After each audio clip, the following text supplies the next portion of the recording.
So, welcome to your next Professor in the Kitchen video. This week is super exciting because it is our sort of Indigenous week as you are going over Southeastern Native removal, the Seminole Wars. Our Professor in the Kitchen video is going to be kind of touching on some of the typical dishes of what were known as the 5 civilized tribes. So we have a few Creek, Seminole, Cherokee, and I think Choctaw dishes here. And I want you, as we go through these different dishes, to think about especially the ingredients which are obviously a reflection of colonialism, because it's actually pretty difficult to find any just like hardcore non-colonially influenced dishes. Even at their base level, you see the incorporation of really rudimentary elements, imported vegetables, not just from Europe, but the other parts of the Americas, imported herbs. And this is a clear sign that early on, Native peoples in the Southeast were moving and changing with the changes that were impacting their landscapes and their cultural practices. So this video is going to be super exciting because we're also going to have a tasting with Dr. Donald Fixico at the end.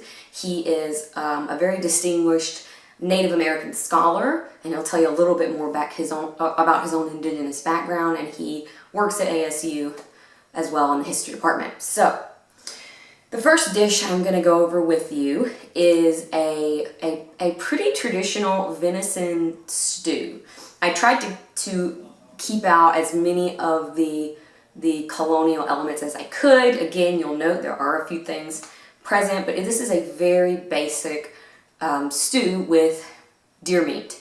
So I really wanted to cook this differently than I'm going to cook it now, but my husband would not let me.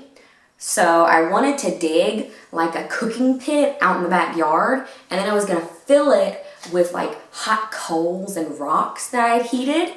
And then I was going to get a big clay vessel and put it in the hole, cover it with wetted corn husk leaves, and then let it sit there for like a day to cook. That is the very hardcore original pre-even cooking pots time, okay? But he fussed at me, and then it was a big argument, and then I was like, well, you gotta go to work sometime, and then I'll dig a big hole in the yard. And long story short, I can't do it. So not that I can't, I could if I really wanted to, but I chose not to because I didn't want to make a thing. So if you want to be hardcore and make this dish at home and dig a big hole in your yard, then you're welcome. I also don't want to food poison my professor. Dr. Fixico is also my dissertation committee chair, so kind of need him around.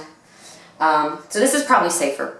So instead, all of these ingredients are just going to kind of go into the crock pot here for about like 6 hours on high. And then I'm going to just let it sit and cook for probably another 10 hours or so on low. It cooks a long time, okay? A long time. So I start off, I'm going to put, this is actually salt pork. It's basically like really thick bacon. You could use salted or cured thick bacon in the place of it, but this is actual for real salt pork that I have chopped up. And I am putting this in an already very hot, empty crock pot. It's been sitting on high for like an hour now. And I'm just going to kind of let that sit in there for a few minutes to sort of let that pork fat render. So already we've got an element that is non-native to the Americas here, okay? Pork. Pork, or pigs, were one of the first domesticated animals brought over to the United States and to the Southeast from the Spanish. To this day, as you can see, pork is a mainstay in Southern cooking. And funny enough, you'll see elements of these indigenous recipes of what you would traditionally think of as being Southern. Well, we kind of stole those ideas from them. So Yes, we stole many things. Many things. But, yeah, so pork became a big part of the Southeastern recipes for indigenous people as well. Pigs were brought over with DeSoto, who went all through the United States, or pre-US, who went through North America during the, I think, 1500s, okay?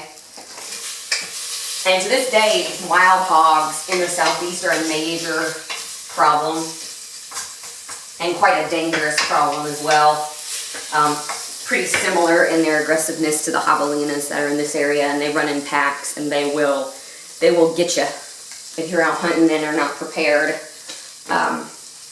So anyways, we're letting that kind of render up. As you can see, I have, this is actually elk. I couldn't, and it said venison/elk. I don't know if they're different, if deer meat that you would get in the Southeast would be different from, I mean, I know it would be different to a certain extent, but how different, I'm not sure. I've actually never eaten deer in the Southeast, believe it or not, which is a travesty, because I come from a big hunting family, extended family, but yeah, I've never actually eaten deer. Anyway, I've eaten it in Pennsylvania, but, so we'll see what it tastes like. So either way, you've got your elk stew meat here. I had to drive to like a specialty butcher shop in Phoenix to get this stuff. Yeah. And you also have right over here a bunch of vegetables. You can see we've got potatoes and we've got turnips. Very, very much imports. Now, of course, turnips were common in England forever. This is the root part. Potatoes are actually indigenous to the Americas, but not indigenous to North America. They were very early on imported out of Peru, and then were transplanted at different points by European settlers who had them then in Ireland. They grew well in Ireland, different varieties. Tried to transplant them in Virginia, they didn't work. Eventually, they were transplanted successfully up in New England in the early 1700s. So potatoes, you know, in the 1800s, they're only about 100 years old in terms of their everyday usage in the Americas. But of course, being a root vegetable, they store quite well for longer periods of time, okay? You also have the awesome and fantastic yellow squash. There were all kind of varieties of squash in the New World, and this is one of those, what was considered one of the three sisters for native peoples, which I believe is squash, corn, and beans. And so lots of different varieties of squash would be harvested and put into things. Oh, let me stir this here. We also have onion here on the end. Now, Dr. Fixico will be able to go into a little more detail about this, but wild onions were a very important and in some ways sacred sacred food product for Southeastern Indigenous tribes. Now, they would have been gathered wild. They're referred to as ramps, I believe, nowadays, if you have wild onions. But a lot of varieties are poisonous. So I decided to just use a regular old sweet onion, which also would have stored well along with these other things. And again, not accidentally gathered some kind of poisonous wild onion and murdered my dissertation advisor, who I like a lot. So yeah, you'll see throughout this video, there are a lot of issues with poison and almost poisoning. You have to be a little bit more careful. Strangely, with some of these indigenous recipes, I could not do or had to slightly change them because I was kind of frightened at the possible result. Okay, so and then we also have this red stuff here. It's actually red jalapenos from my garden, but any spicy pepper will do. The recipe calls for spicy pepper. And then here, tied up with kitchen twine, I have a few herbs, sage, thyme, and marjoram, which is someone on the discussion board said is oregano. If that is true, I never knew that. So, but anyway, yeah. So I'm tying up with kitchen twine, and I'll drop those in at the end.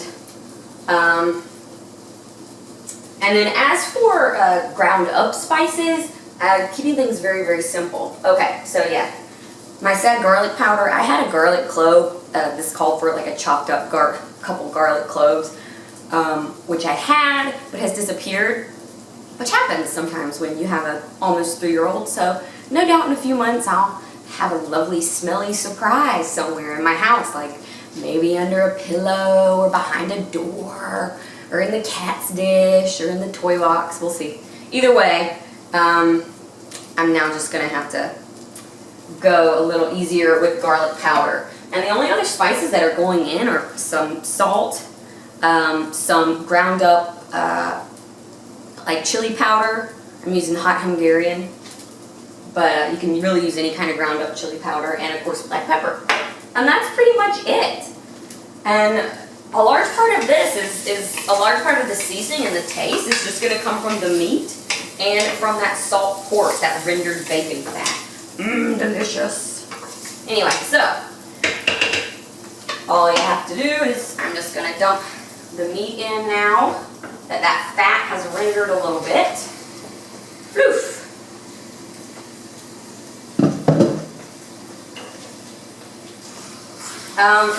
Another recipe I saw, instead of doing, well, they asked for you to do some kind of a little bit of lard or fat, but they also added in dried beef jerky, and of course that would have also been pretty colonial in nature, pretty post-contact, which is fine, but I thought, like, all these other dishes have these different elements that would have been prominent in the, you know, mid-1800s, so I thought let's take a step back and at least have one dish that can be relatively basic, and a little bit perhaps earlier period.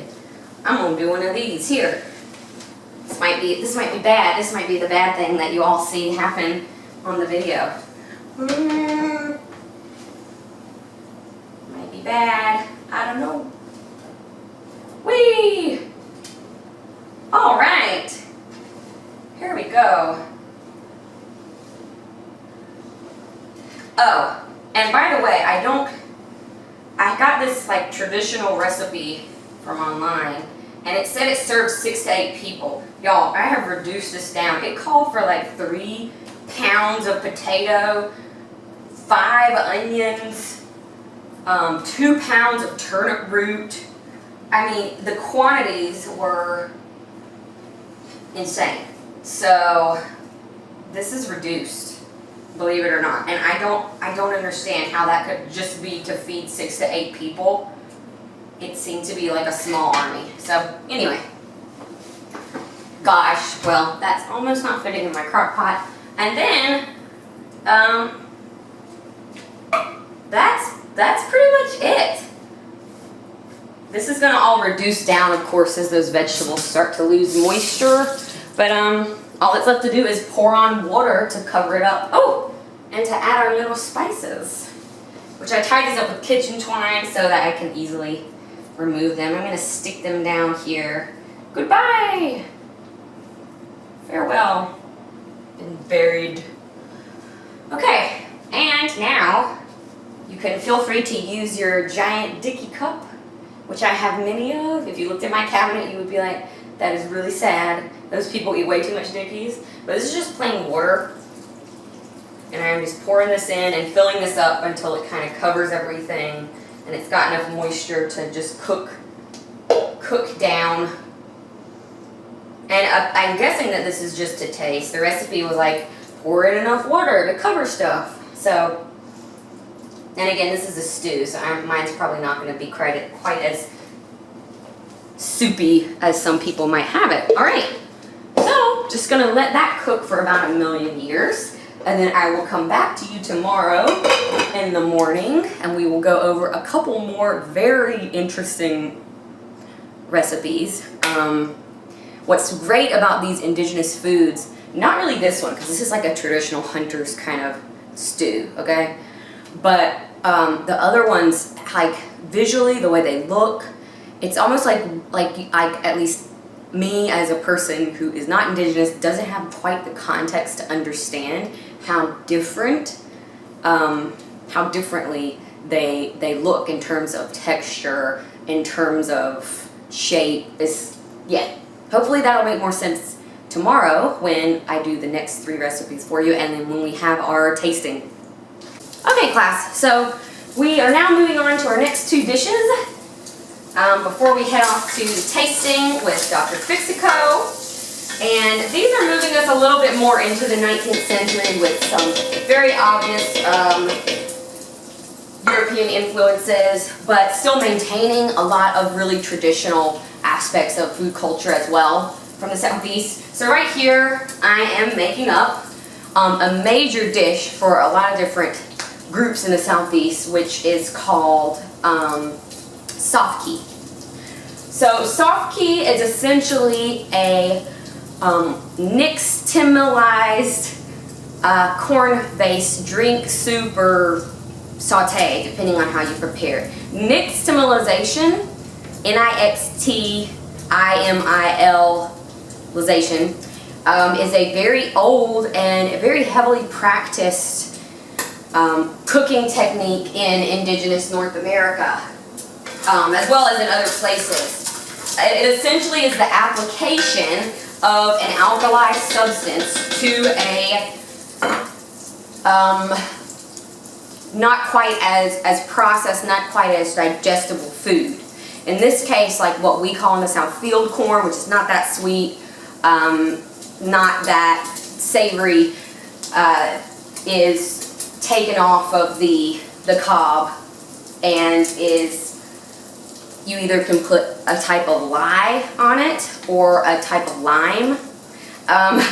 Another poisoning story for you. I was all prepared to purchase lye on the internet and hardcore like scrape the corn cobs and have it sit in a bucket of lye for 3 days. And again, my husband's like, please, please, in the name of God, do not poison your dissertation advisor.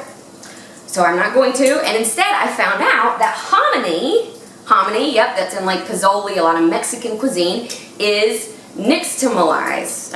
I'm probably butchering even how to say this word, okay? Yeah, it's already done safely in some factory or someplace where they have standards that I don't have to worry about doing terrible things to people. So they only have one size at the grocery store. Well, bam! I won't be having a lot of this stuff. I'll probably make some kind of yummy, like, green chili pozole later with it. But either way, you start off, for this version, I've just been rendering some bacon fat here. Whee! And then you've got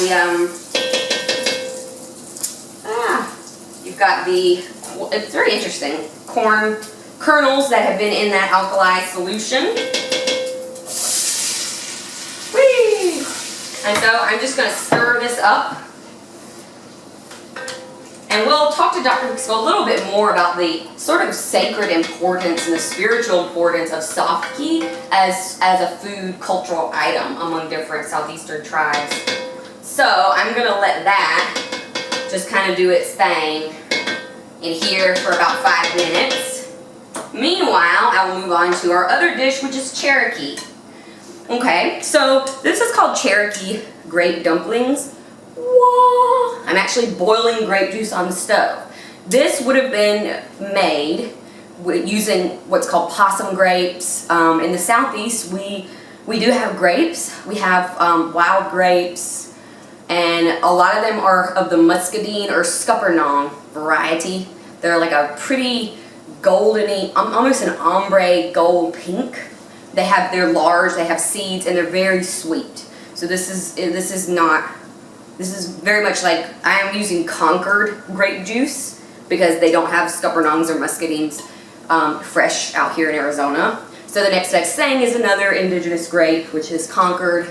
In a pinch, some of the Cherokee recipes I read said use that grape juice because it's going to be the closest thing other than fresh sweet berries or sweet grapes. So we're boiling some Concord grape juice here. And I've essentially just taken a cup of flour, a spoonful of sugar, a dash of salt, a dash of baking powder, mix it in with a half cup of grape juice, and then made it into these little dumplings. And then all you have to do next is just drop them into this boiling grape juice. And you can see here, I mean, you've got flour with the hominy, or with the Softkey, you've got bacon. But there are going to be these other elements that are going to get added in to sort of bring these hybridized foods to the indigenous table. And what you have to think of is, of course, with colonization, there's always going to be a loss. There's always going to be a loss of things that once were, but that doesn't mean that there can't be positives out of this, okay? And some of these recipes, even though they obviously have European aspects, are considered a very critical part of indigenous culture. The Cherokees, in particular, took these great dumplings, I think they're also known as blue dumplings, into exile with them during the Indian removal period. Softkey was also taken and adapted in different ways. And so you can see that all of these things are continuing to play a major role while also changing with the resources that are available. So I don't want y'all to think that like you're either static indigenous person or you're completely assimilated. They're in betweens, and all of these minorities facing colonialism that we talk about, facing enslavement, we're going to see how they sort of deal with colonization by taking some things and keeping other things from their past. Okay, so I was going to make Johnny cakes, hoe cakes, but I've decided that I'm going to save that for Slavery for Soul Food Week probably. But in the meantime, I'm going to pack up our stew here, our yummy grape dumplings, our hominy, and we're going to get to our tasting. Oh. I'm also adding here to the Softkey some green onions. Yeah, so I'm going to let that cook down for probably another 10 minutes and then pack it up, and then I will see you at our tasting with Dr. Fixico. Okay, class, so we are now here on campus with Dr. Donald Fixico. We've got our 3 dishes here ready to taste, and we're just going to have a little chat with him as we taste these things about Southeastern Indigenous history and how that intersects with food culture. Okay, so if you could tell us a little bit about yourself and your background. Yes, I'm Don Fixico, and I've been teaching at ASU for about the last 14 years. And so I am of the Southeast in that on my father's side, I am Seminole, and on my, he is also Muskogee Creek. But on my mother's side, I'm Shawnee and Second Fox. But I grew up with some of these foods. All right, so the first one that we will taste will be the venison stew. And they've watched me cook all this at home. So this is at the end of the video for them. So yeah, let's test out the stew here. It smells great.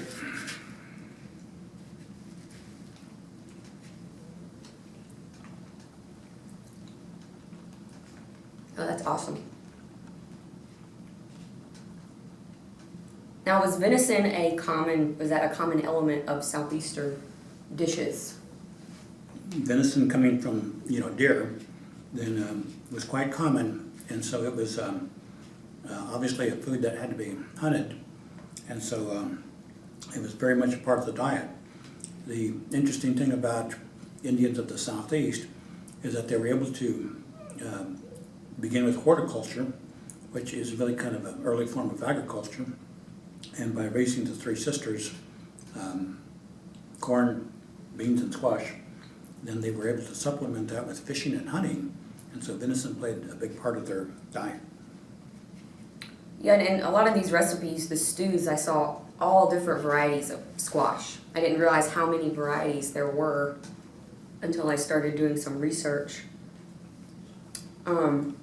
And it tastes pretty simple, because I also found that there weren't a lot of indigenous spices per se. allspice is from North America, chili powder, and of course salt, but that's really all that goes into this. So it's very earthy in a way. The kind of venison that I know is really kind of bland, and so you have to really kind of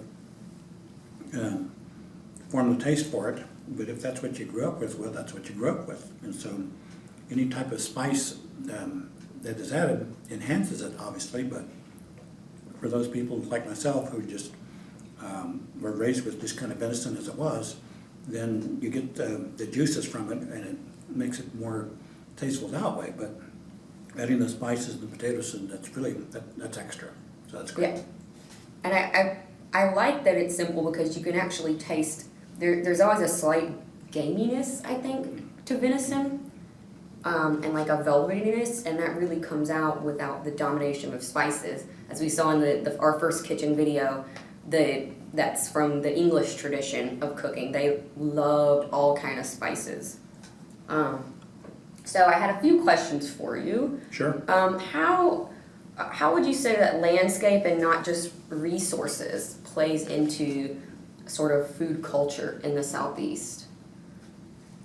Well, what the natural surroundings are able to provide, then Native people of the Southeast took advantage of that, obviously, because anyone would, wherever you are in the Pacific Northwest or the Southwest or New England area, and you would take advantage of that. But hopefully, you were in an area where there was plentiful game and different game species. So that was advantageous if you were in an area where there were many kinds of species, because in areas like the Southwest, and there's going to be a limited number of kinds of species. So the Southeast was really kind of an enriched area because of the abundance of different kinds of plants and animals and everything like that. And so that really enhanced the people's diet. And so we can try the Softkey next here. Oh, good. And now I don't think I made this properly. It's supposed to be more of a drink. I did this more like a stir fry, but as I explained in the other video, I didn't want to poison Dr. Fixico. So I chose to use hominy, which makes it a little bit different and a little less liquidy than it would be traditionally if I had actually used food grade lye. But this tastes good. I grew up with hominy. No, I grew up with Softkey, and my grandmother used to make it all the time. And you can substitute hominy for corn. But what my grandmother used to make was she would use the lye, and she would start outside. She would make a fire outside, and she would get the lye, and then she would have a pot kind of hung over the fire, and then she would add the corn. I remember that as a kid.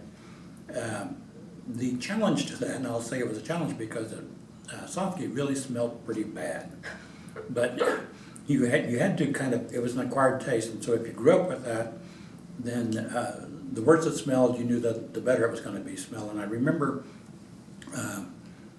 always drinking Softkey really in kind of a coffee cup, and you would just kind of hold your nose sometimes, or just go ahead and take it like a man, I suppose, and drink it. But it was good to me and to my cousins and everybody else. But you could always smell Softkey about 2 or 3 blocks away. But 2 or 3 blocks away, you know, out in the country, then you knew when somebody was making Softkey, because it was just that bad in a way. But let me talk about something else, because my grandmother made apple pies, and that same kind of aroma of apple pies you could smell for like 2 or 3 blocks in the country, that far away.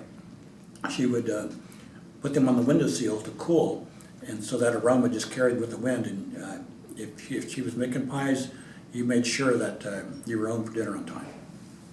And what we've talked about in the class, because this is it's not just about food, but it's a sensory experience, that studies have shown that scent is actually the biggest memory trigger of all of our senses. And scent is also very heavily tied into taste. So if you think back on your life, so often you don't even think of these memories as food being the main thing, but they're often there. Your most vivid memories have food there, have smells there. which is an interesting part of all these dishes. All right, so another question I have for you is I've been reading a lot about wild onions in different cultures, and Farina King, who graduated here, and now she's in Oklahoma, in Tahlequah, is that where she's at? I just talked to her, and she was going to a wild onion festival. And I do have green onions in here, but what is the cultural significance of wild onions? Wild onions is really kind of a delicacy because you have to go out and pick them. And I remember going out and picking them with my mother sometimes, but certainly with my grandmother. So my mother learned how to pick wild onions from my grandmother. So this is really a Muscogee Creek woman, my grandmother teaching a Shawnee and Second Fox woman how to find and pick green onions. Nothing sophisticated about it. You just knew where they were and pick them. They would obviously be like onions, in the ground. Pull them up, and then you would wash them and prepare them by dicing them up. And so they were cooked, but what really made them really delicious, at least the way that I was brought up, was that scrambled eggs was cooked and the wild onions were mixed with the scrambled eggs. And people really enjoy this, and it was such a food that they would raise, people would raise money sometimes for the school. Usually these are small rural schools in Oklahoma. They would have these type of wild onion dinners, and if people knew that they were going to have them, then they, because it's a delicacy, and they would go, and obviously you're helping to support the school, or if it was somebody whose family, like the father passed away or a mother of the family passed away, to help the family, then these wild onion dinners were held. And sometimes if you knew that wild onions were going to be served at a meal, it was something really to look forward to. All right, so let's try out the last thing, which is these Cherokee grape dumplings. And they are very purple. I've never eaten anything this purple.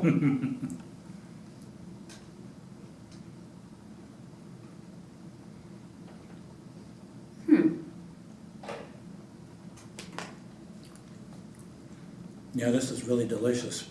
The Cherokees, ate this as a part of their diet, really kind of as a dessert.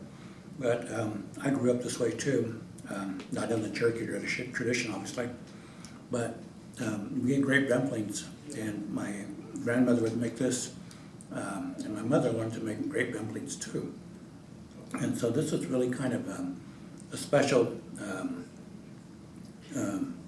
part of the diet. And so if there was some type of significance that had happened, somebody's birthday, for example, or an anniversary or something like that, and usually grape dumplings played a part of that because sugar was kind of hard to come by sometimes. And so grape dumplings were really kind of the dessert at the time. Oh, and what's fascinating is with all these dishes, you can see the role of gathering, like a critical role of gathering. I mean, with the grape dumplings, now a lot of people use Concord grape juice because it's easier, but a lot of the older recipes call for possum grapes or muscadine grapes, which grow wild in the Southeast. Of course, you have green onions and things like that present. So I just found that to be quite different than some of the other food cuisines that we have explored.